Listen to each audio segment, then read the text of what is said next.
తమిళనాడు రాజకీయ సంక్షోభానికి ఇవాళ తెరపడే అవకాశం ఉంది. శశికళకు సీఎం పీఠం దక్కుతుందో లేదో తేలిపోతుంది. జయలలిత ఆస్తుల కేసులో ఇవాళ తీర్పు ఇవ్వనుంది సుప్రీంకోర్టు. ఈ కేసులో జయ A1, శశికళ A2గా ఉన్నారు. చిన్నమ్మను సుప్రీంకోర్టు దోషిగా తేల్చితే ఆమె సీఎం కావడం కష్టం. ఒకవేళ శిక్ష పడితే ఇప్పుడే కాదు, మరో 10 ఏళ్ల వరకు ఆమె ఆశలు గలంతైనట్టే. జైలుకు వెళ్లాల్సి వస్తుంది. 10 ఏళ్ల పాటు ఎన్నికల్లో పోటీ చేసేందుకు అనర్హురాలవుతారు. ఆ లెక్కన ఇప్పుడే కాదు, వచ్చే ఎన్నికలు, ఆ తర్వాత ఎన్నికల్లో కూడా ఆమె పోటీ చేయడం కుదరదు. దీంతో ఈ కేసుపై సర్వత్రా ఆసక్తి నెలకొంది.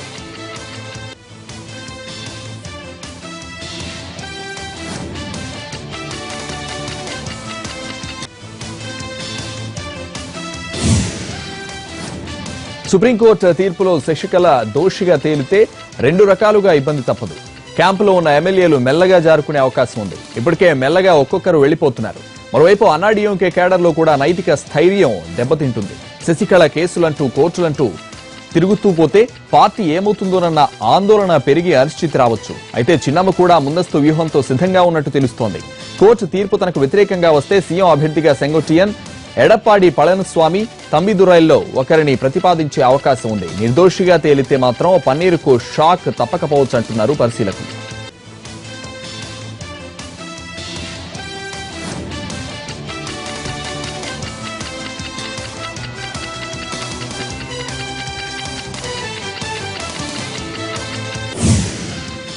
జయలలిత అక్రమాస్తుల కేసును పరిశీలిస్తే 1991-96 మధ్య కాలంలో సీఎంగా ఉన్నప్పుడు భారీగా ఆస్తులు కూడబెట్టినట్టు ఆరోపణలు వచ్చాయి.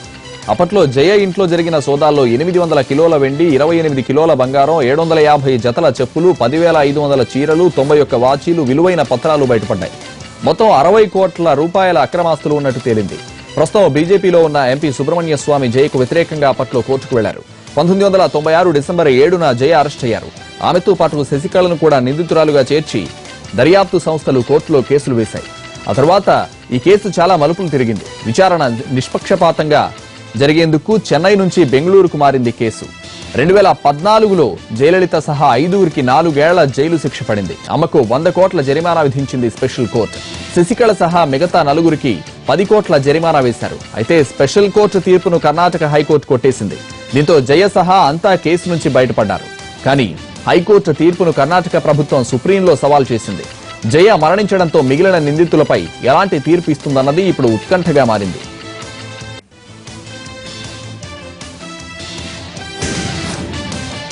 శశికళను సీఎంగా చేయాలంటూ సుప్రీంకోర్టులో పిల్ దాఖలైంది. సరిపడా ఎమ్మెల్యేల మద్దతున్నా ఆమెను గవర్నర్ విద్యాసాగర్ రావు ప్రభుత్వ ఏర్పాటుకు ఆహ్వానించడం లేదని, 24 గంటల్లోగా ఆమెను ఆహ్వానించేలా ఆదేశించాలని కోరుతూ సుప్రీంకోర్టులో పిల్ దాఖలైంది. 24 గంటల్లోగా ప్రభుత్వాన్ని ఏర్పాటు చేసేందుకు శశికళను ఆహ్వానించేలా గవర్నర్ను ఆదేశించాలని న్యాయవాది పిఎల్ శర్మ సుప్రీంకోర్టులో ఈ ప్రజాహిత వ్యాజ్యం దాఖలు చేశారు.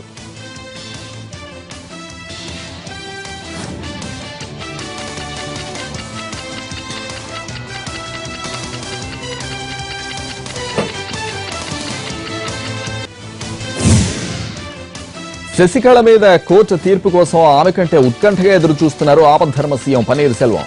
కోర్టు తీర్పును బట్టి తన రాజకీయ భవిష్యత్తు కూడా కొంత ఆధారపడి ఉండడంతో ఆయనలో కూడా టెన్షన్ పెరుగుతోంది. తీర్పు శశికళకు వ్యతిరేకంగా వస్తే ఎమ్మెల్యేలు తన గూటికి చేరడం ఖాయమని ఆయన ధీమా. ఒకవేళ చిన్నమ్మకు అనుకూలంగా వస్తే మాత్రం పన్నీర్ పరిస్థితి డైలమాలో పడినట్టే. అయితే తన పవర్ తగ్గలేదని నిరూపించుకునే ప్రయత్నం చేస్తున్నారు ఆపద్ధర్మ సీఎం. రాజీనామా చేసిన తర్వాత మొదటిసారిగా సెక్రటేరియట్ కు వెళ్లిన ఆయన సుమారు 8 గంటల పాటు అక్కడే ఉండి పరిస్థితులను సమీక్షించారు. తాజాగా ఓ ఎంపీ, మరో ఎమ్మెల్యే కూడా పన్నీర్ పక్షాన చేరారు. దక్షిణ మదురై ఎమ్మెల్యే శరవణన్, మదురై ఎంపీ గోపాలకృష్ణన్ సెల్వంకు మద్దతు పలికారు. ఇప్పటివరకు 12 మంది ఎంపీలు, 8 మంది ఎమ్మెల్యేలు పన్నీర్ సెల్వానికి మద్దతు పలికారు.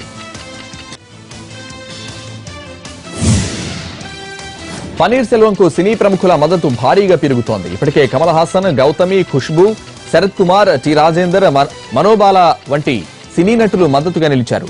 పన్నీర్ చేతికి పగ్గాలు అప్పగిస్తేనే రాష్ట్రం బాగుంటుందంటూ ట్వీట్లు చేశారు. తాజాగా dance master, director Raghava Lawrence కూడా పన్నీర్ కు జై కొట్టారు. సెల్వం ఇంటికి వెళ్లి మద్దతు పలికిన లారెన్స్ రాష్ట్రాన్ని ముందుకు నడిపించే సామర్థ్యం ఆయనకే ఉందన్నారు. సినీ జనాలతో పాటు సామాన్యులు కూడా సామాజిక మాధ్యమాల వేదికగా పన్నీర్ కు మద్దతు పలుకుతున్నారు.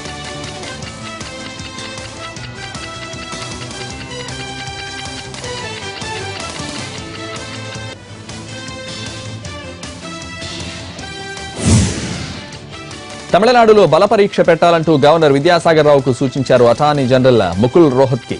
వారంలోగా అసెంబ్లీని సమావేశపరిచి బల నిరూపణకు అవకాశం ఇవ్వాలని సలహా ఇచ్చారు. బల నిరూపణ సమయంలో శశికళకు మద్దతుపై ఒకటి, పన్నీర్ సెల్వంకు మద్దతుపై మరో తీర్మానం ప్రవేశపెట్టాలని సూచించినట్టు తెలుస్తోంది. బల పరీక్ష నిర్వహిస్తే మెజారిటీ ఎవరికి ఉందో స్పష్టమవుతుందని ఏజీ సూచించారు. ఇవాళ సుప్రీం తీర్పు రానుండడంతో ఏజీ సూచనకు ప్రాధాన్యం ఏర్పడింది. ఇప్పటికే తాత్సారం చేస్తున్నారంటూ గవర్నర్ విద్యాసాగర్ రావుపై విమర్శలు వస్తున్నాయి. మరి ఆయన ఏం చేయబోతున్నారనేది ఉత్కంఠగా మారింది. సుప్రీం తీర్పు వచ్చిన తర్వాత ఆయన ఏదో నిర్ణయం తీసుకునే అవకాశం ఉంది. ప్రస్తుత రాజకీయ పరిణామాల్లో డీఎంకే పాత్ర కీలకంగా మారింది. డీఎంకే సపోర్ట్ ఇస్తుందన్న ధీమాతోనే చిన్నమ్మను ఢీకొట్టేందుకు పన్నీర్ సెల్వం రెడీ అయినట్టు ప్రచారం ఉంది. అయితే ఇప్పుడు కొత్త పల్లవి అందుకున్నారు party working president Stalin. Sasikala, Panneer Selvam ఇద్దరూ తమ ప్రత్యర్థులేనని చెప్పారు. డీఎంకే అత్యవసర భేటీలో పన్నీర్కు మద్దతుగా తీర్మానం చేయలేదని స్పష్టం చేసిన స్టాలిన్ తమ స్టాండ్ ఏంటో అసెంబ్లీలో బల నిరూపణ సందర్భంగా తెలుస్తుందన్నారు. మరోవైపు సంక్షోభానికి తెరదించేలా గవర్నర్ చర్యలు తీసుకోవాలని విజ్ఞప్తి చేశారు డీఎంకే వర్కింగ్ ప్రెసిడెంట్. ఇప్పటికే గవర్నర్ వెనుక బీజేపీ ఉందని తమిళనాడు ప్రజలు భావిస్తున్నారన్నారు. రాష్ట్రంలో సుస్థిర ప్రభుత్వాన్ని ఏర్పాటు చేయాలని విజ్ఞప్తి చేశారు. చెన్నైలో డీఎంకే అధినేత మాజీ సీఎం కరుణానిధి ఇంట్లోకి ఓ అగంతకుడు తుపాకీతో ప్రవేశించేందుకు యత్నించాడు. కుమార్తె కనిమొళి కూడా ఉంటోన్న ఈ ఇంట్లోకి బొమ్మ తుపాకీతో వెళ్లిన ఆ వ్యక్తి నేరుగా కరుణ భార్యను బెదిరించినట్టు చెబుతున్నారు. అప్రమత్తమైన భద్రతా సిబ్బంది అగంతకుణ్ణి అదుపులోకి తీసుకున్నారు. ప్రస్తుతం అతడు పోలీసుల అదుపులో ఉన్నాడు.